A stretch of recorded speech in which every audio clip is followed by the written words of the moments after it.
Next one, a dear friend of mine, Voshy, he's going to talk to you about a coin that he actually minted and is one of the widest and most well-distributed coins in the Solana network, but has a huge catch. And hopefully he's going to teach us a lesson that he taught the rest of the community very, very well. So big applause for Voshy. Thank you for being here.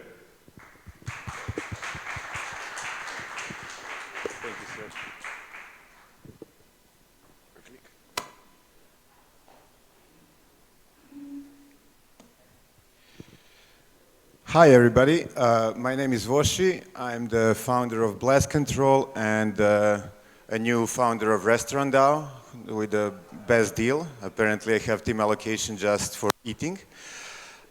Today I'm here to tell you about the grid experiment, and first I would love to hear, like by the show of hands, how many of you have heard about this and know what happened. This is great, not too much people. How many people signed the transaction and gave me their Twitter permissions? Oh, this is nice. Like, I'm very proud of you. So, the grid experiment was, we did this in May earlier this year. And just to give you like a bit of a explanation about how it came to be and why it happened. So we were in what people call shitcoin season on Solana during that time. That pretty much means you enter in a few weeks where you get like 30 plus new tokens per day minted. Nobody knows what they are. A new Twitter account appears with the name of an animal or a fruit. It's seconds old, so you can know it's legit. And then you have all of these groups of friends who are gonna post about something, and if the same fruit gets mentioned in 3 different groups, all of a sudden you have thousands of people who, for some reason, have like they can't help themselves but want to throw money in that. And this is one of the things that I very much don't enjoy and support, and I think it's one of the clear instances where you can, like, I feel like it's really not pushing our industry forward. I think it makes us look to everybody from the outside like degens playing in a casino. It's hard to defend, it's hard to explain. So, I didn't change my presentation since Breakpoint, I didn't open it, but this was kind of where we ended up at the end of this week, with one of the things that most people remember the most fondly, which is Slope posting a manifesto on their account. I'm going to go a bit more into explaining who they are later, but what you need to know, they were a wallet on Solana that had a huge security breach and lost a lot of their customers' money, and then didn't tweet anything for over 8 months, completely disappeared from the ecosystem until this tweet. So how the whole thing started. This was one of these evenings during a shitcoin season. I was getting more and more triggered by this situation for a few days. And one of these evenings, a close friend came to me to DMs, and he's just like, hey, do you know this person? I'm like, yes, why? Well, he's launching a coin tonight. I'm like, of course he is. Like, everybody is doing that. And before going to sleep, I'm like, I just want to say something, but I don't want to go there and just call everybody a bad name or something. So I'm just going to make like a cynical post that I was expecting everybody will understand is just like a social commentary on the current situation. And I say, are you guys ready for greed? And then just add the 2 standard engagement farming sentences that everybody who is doing that does, right? Like, notifications on, next post is the most important one for the airdrop. The next post was supposed to be, of course, there's no airdrop, you fools. And all interactions with this tweet will be recorded. Of course they are, like, that's what Twitter does, records your interaction. So I go to sleep, I'm expecting next day I'm gonna wake up.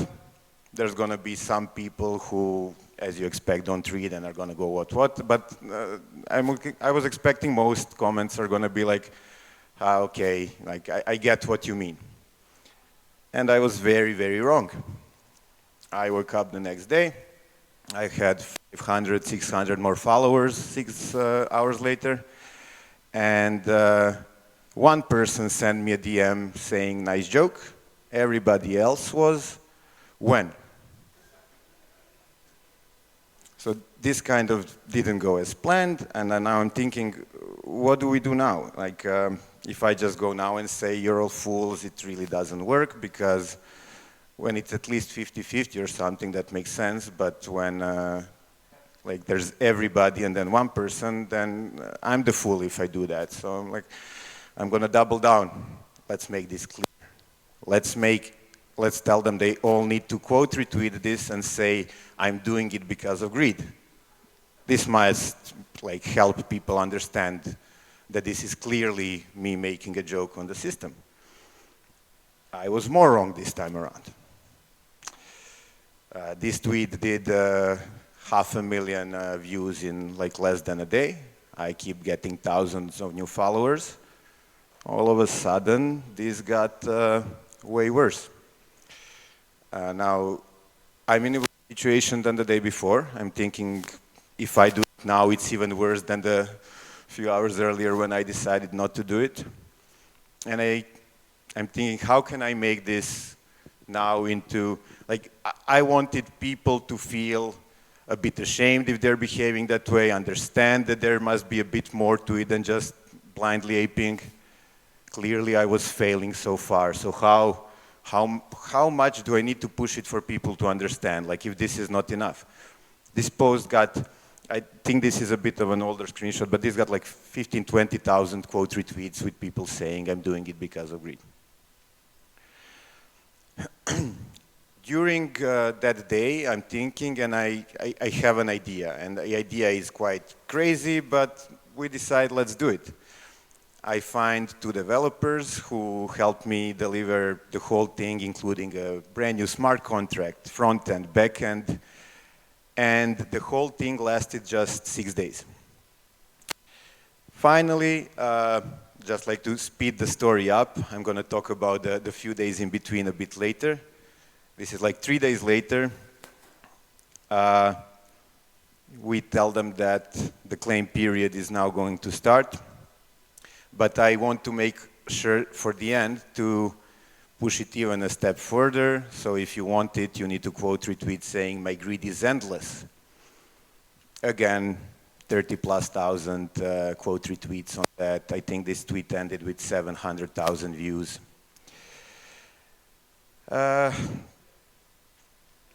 To show you how the thing looked for them. So when we sent them to the website that day, the link, this is what was waiting for them there. Funny thing is, when the developers prepared this site and everything that I imagined, it even looked nicer, and then I made them change it to look shadier. Like we did, like make it look worse, make it look shady. I got the domain greedconsumes.me, and I just like make it look like somebody didn't even put effort into. So when they visited this site, there were 3 steps: connect your Twitter, connect your wallet, and claim your tokens. But when they clicked connect your Twitter, we asked them for the full permissions to their Twitter account. So just full right permissions, so if they give it to us, we can delete their posts. We can post instead of them. We can do pretty much anything through their Twitter account. And then connect your wallet with a twist again. The simulation of claiming was failing simulation, so nobody knew what they were signing. This transaction could have been draining their wallet completely. Nobody would know what's going on.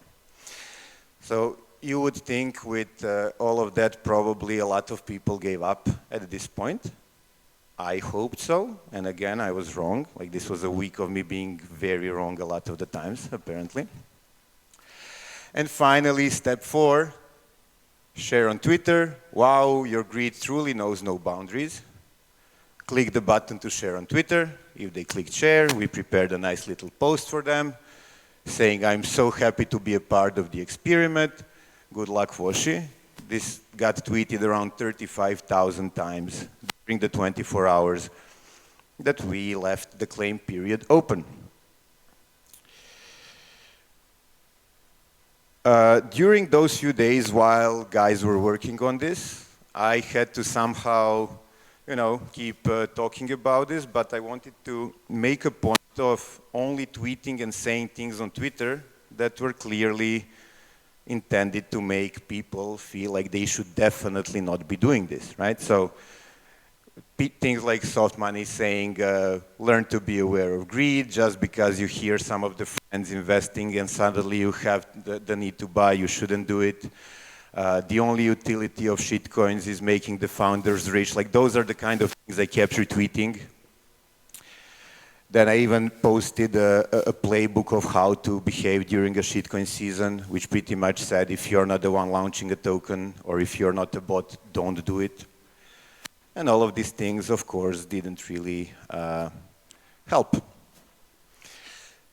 Then when we published the claiming site, there were a lot of angry people on Twitter asking me, are you for real with these permissions? Don't you understand the security concerns? And I said, I do. The question is that everybody else. Are you serious, Voshy? What's your response? I said, my response is, are you greedy enough to do it? And then, of course, these perms are a little bit excessive, don't you think? I do. So I continuously tried replying and saying things on Twitter that clearly make it seem that I would never, that I'm against it, and that nobody with a right mind should be doing this thing. Again, it didn't help. By the end of the claim period that we left open for 24 hours, 55,311 wallets collected greed. All the tokens that people claimed were frozen in their wallets, so nobody could do anything. And the exact number of greed tokens that everybody had is a very specific number of 8 billion. We'll get into that number later, but it's going to be important to remember. After the claim period was over, I made a tweet saying the claim period is now over. I hope we managed to learn some things. And it would be great if some of the subjects of the greed experiment could publicly let us know how they feel. I started, like on day 2, I started calling all of these people subjects. Like I was trying to make it seem the worst possible. And then we pressed play after this tweet. And we pressed play on tweeting through 1,600 Twitter accounts, the manifesto. 1,600 because the Twitter API didn't allow us to do more than that at once. And then the fireworks started. All of these Twitter accounts posted the same thing. A lot of them, some of the big people from the ecosystem, some of the big projects from the ecosystem, and then definitely the one that everybody remembers, which is Slope, which was super funny because the team who lost a lot of customers' funds and just disappeared, somebody was logged into that Twitter account and decided to claim his greed tokens through that, which I think perfectly shows the level of OPSEC that these guys had. After we did that, we changed the website to step 5, wear your badge of honor, explaining how the API allows us to tweet only through a certain number of accounts. And we nicely asked the rest to tweet them themselves. As you expect, people don't tweet, but it's there. So around 20,000 more people did the same thing themselves. So to go a bit into numbers, we had 34,000 page views, 70,000 visitors, and you can see this is all just during the 2-day, like 24-hour period, pretty much.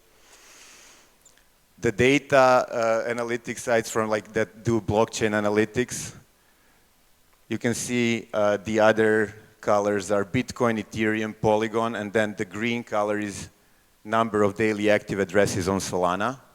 That spike, that's greed day. So it started going around like what's happening on Solana. How did Solana in one day spike so hard that it has more active addresses than all the other chains? Then the next day, the same analytics site decided to scrape all the interactions with the greed smart contract because it was a clear outlier. This is the chart showing interactions with smart contracts on Solana, the 10 most used ones, right? So you have like Magic Eden, Jupiter, Star Atlas, and so on, and then you have greed during that day.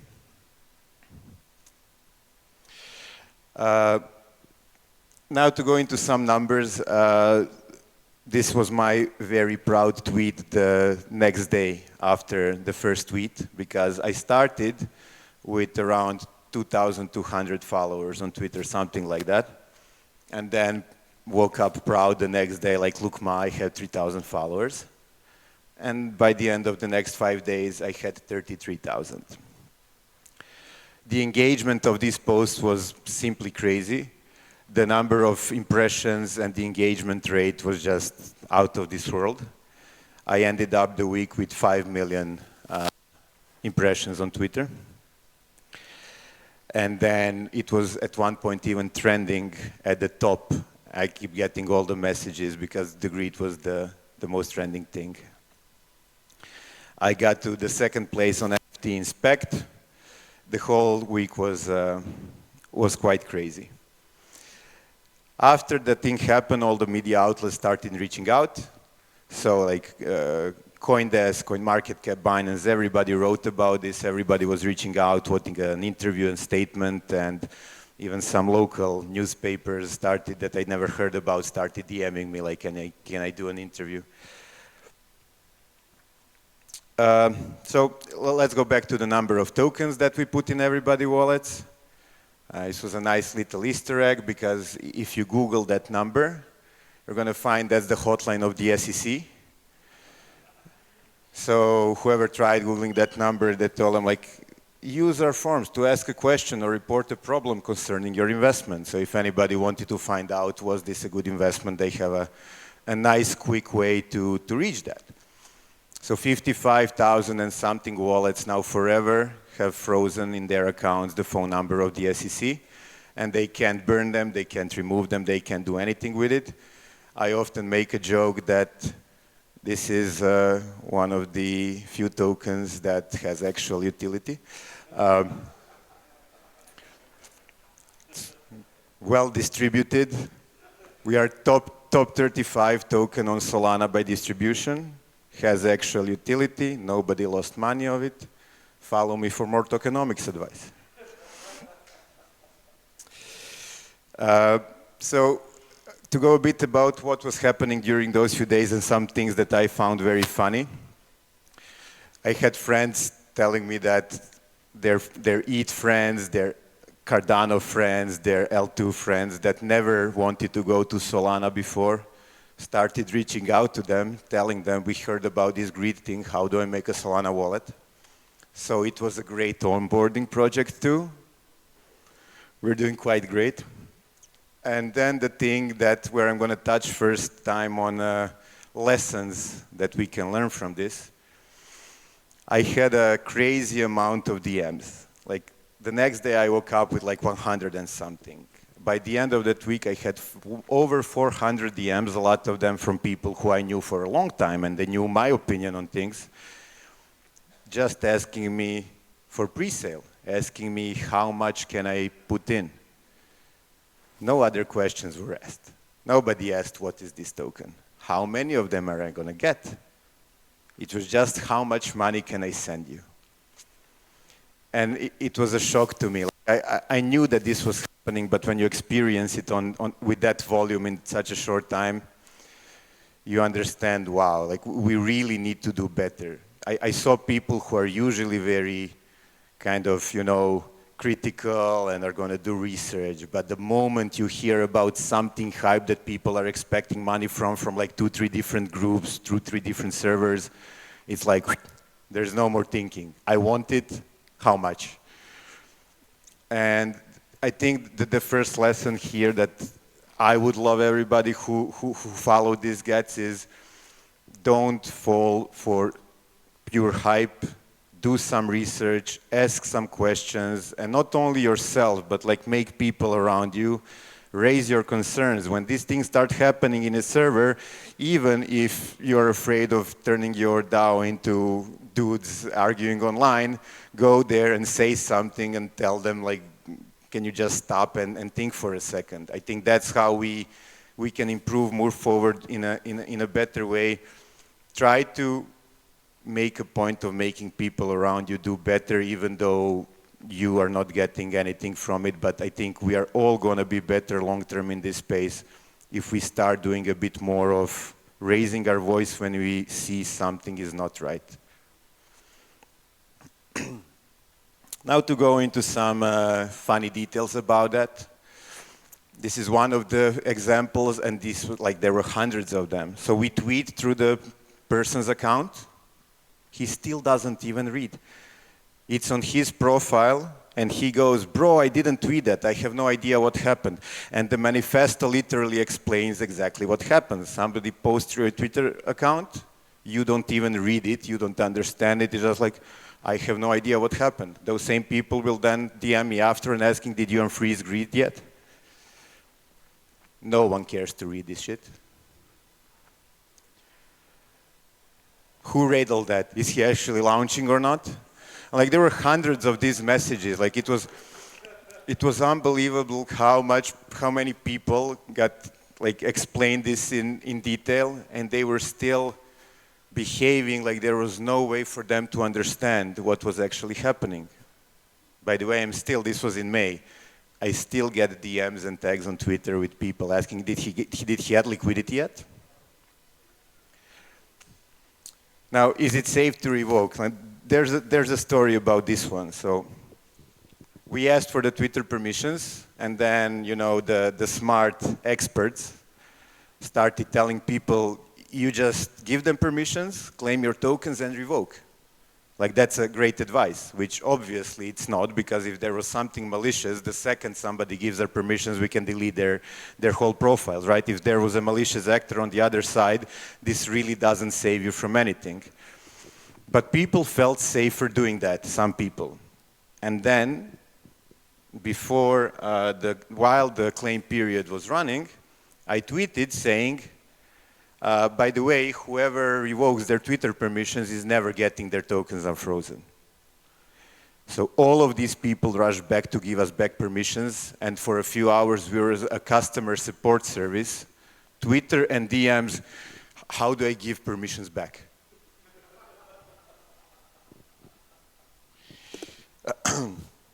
And then after the thing is over, the post goes on his account.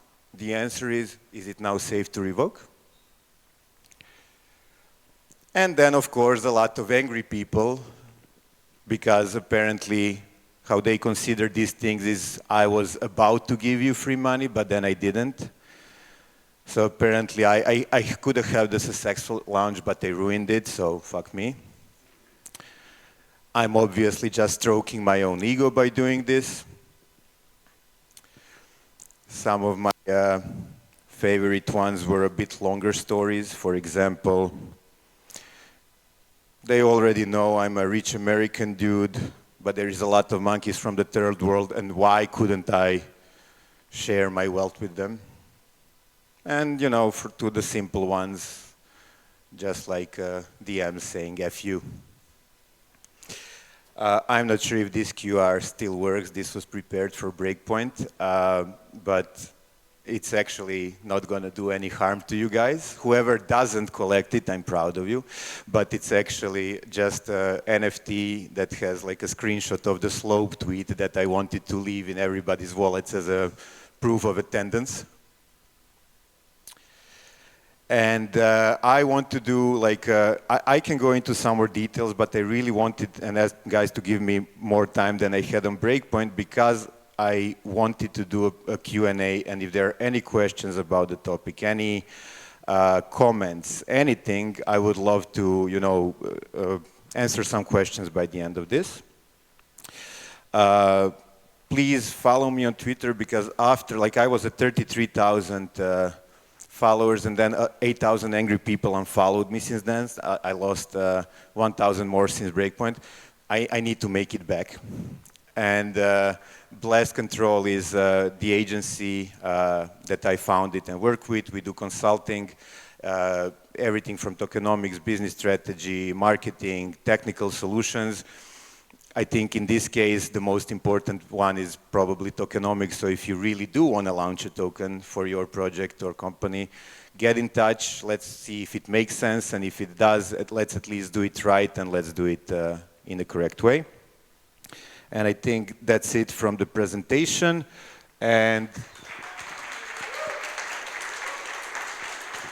thank you. And I would love to answer any questions or get any comments on the topic.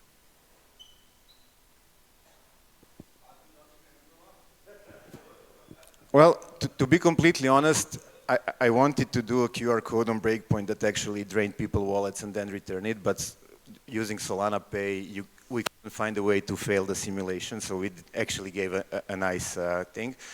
Because I am quite convinced that the big audience, even after hearing all that, if I gave them a chance to collect something, they would still go there and sign it.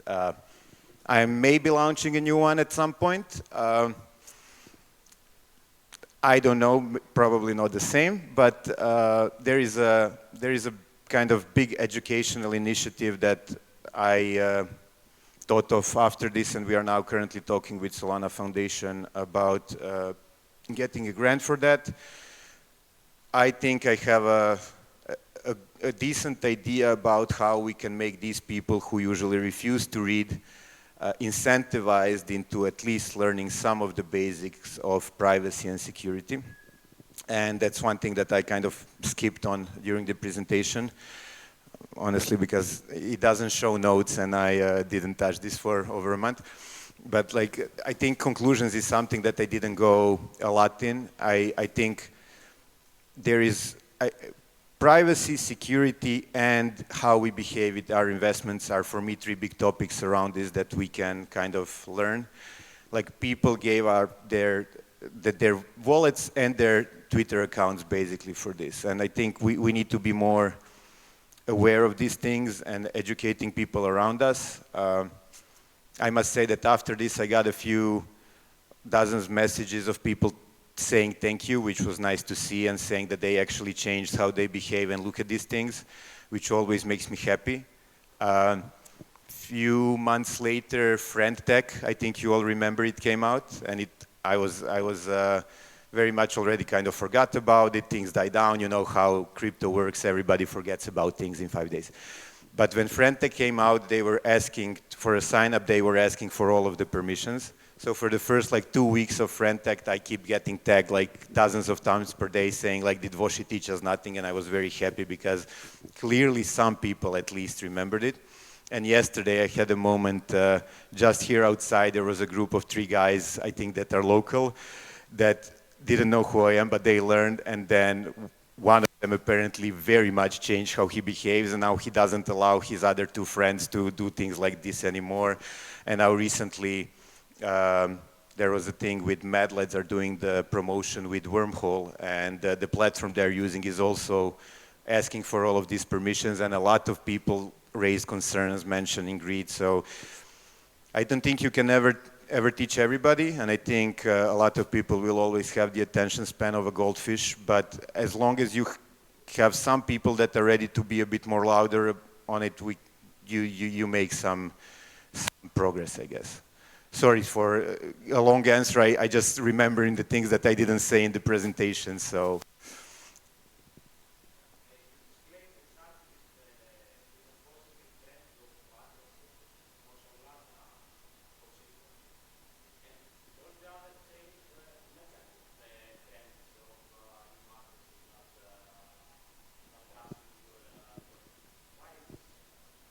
I think the negative trend that you saw there is pretty much just what day of the week it was or something. I think the other chains weren't really affected by this.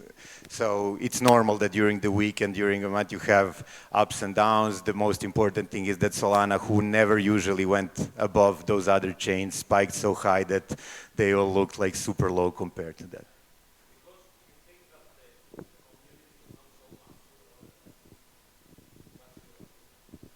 You mean why it's usually Solana low? I mean, Solana is way newer and we had quite a tough year, right? Like after what happened last year in November with FTX, I think even some of us biggest believers in Solana were a bit worried and not sure how this is going to go. We were kind of a graveyard for a moment there, and that shitcoin season, even though we had it, it wasn't as, you know, hyped, and not that many people were active during that time. Solana was at what, 8, 13, whatever.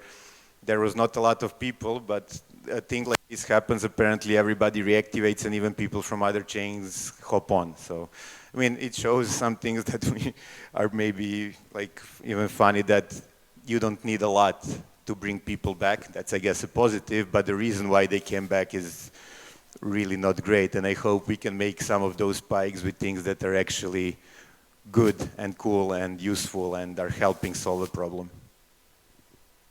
I also have a question. Go. Is this experiment replicable also in other chains? Is it only for Solana? And MetaMask users also sign a transaction that would give permission to post on the Twitter?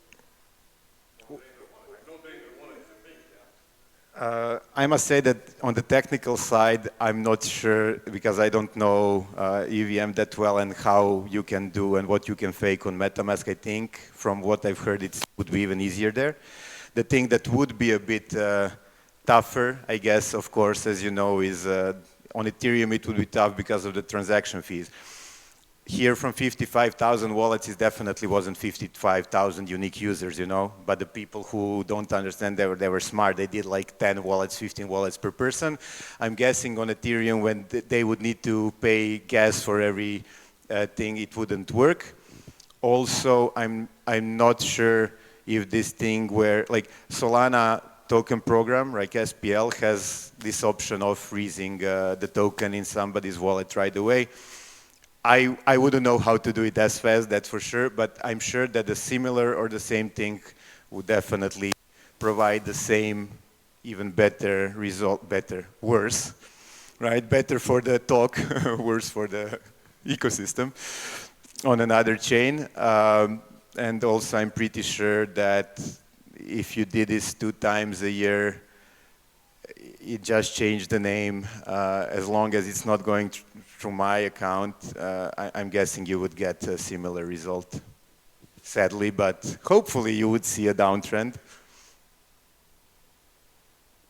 you have any idea of the value of all the loss you have to your experience? How much money potentially grab your data? We did not, like, I am a very, very big believer that we should pay more attention to how data is managed, privacy, security. So I was so careful. First, we had to have this database in the backend to launch all of these tweets, right?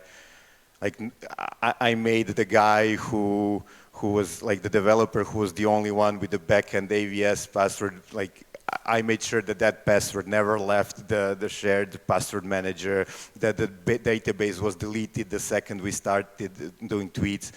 And I kind of feel like if I went and did analysis and presented them of these wallets, I mean, they gave it to me. So it's not like anybody can blame me, but I didn't want to do anything that somebody can think we kind of invaded more of their privacy or something. So I didn't go into that. I think from like the quick look, there were like at least like 20, 25K of those were burner wallets, like clearly new wallets, quite empty ones. Similar thing with Twitter accounts, right? We got a lot of fake Twitter accounts. I know a lot of friends that did both, but they did it on a Twitter account that has nothing on it and with a wallet that has nothing on it. But then also we had a few accounts that had over 500,000 followers, few accounts that were from big projects, and it's similar thing with wallets. And some of my friends told me, you know, that I signed this with a thing where I have my, you know, insert super expensive JPEG here, like Boogle, King, Monkey, this or that. So I think it's, I didn't do the averages, I didn't do analysis, but I know I had very much both sides represented on that. Anybody else with a question? Okay, guys, then thank you very much. I hope you enjoyed it.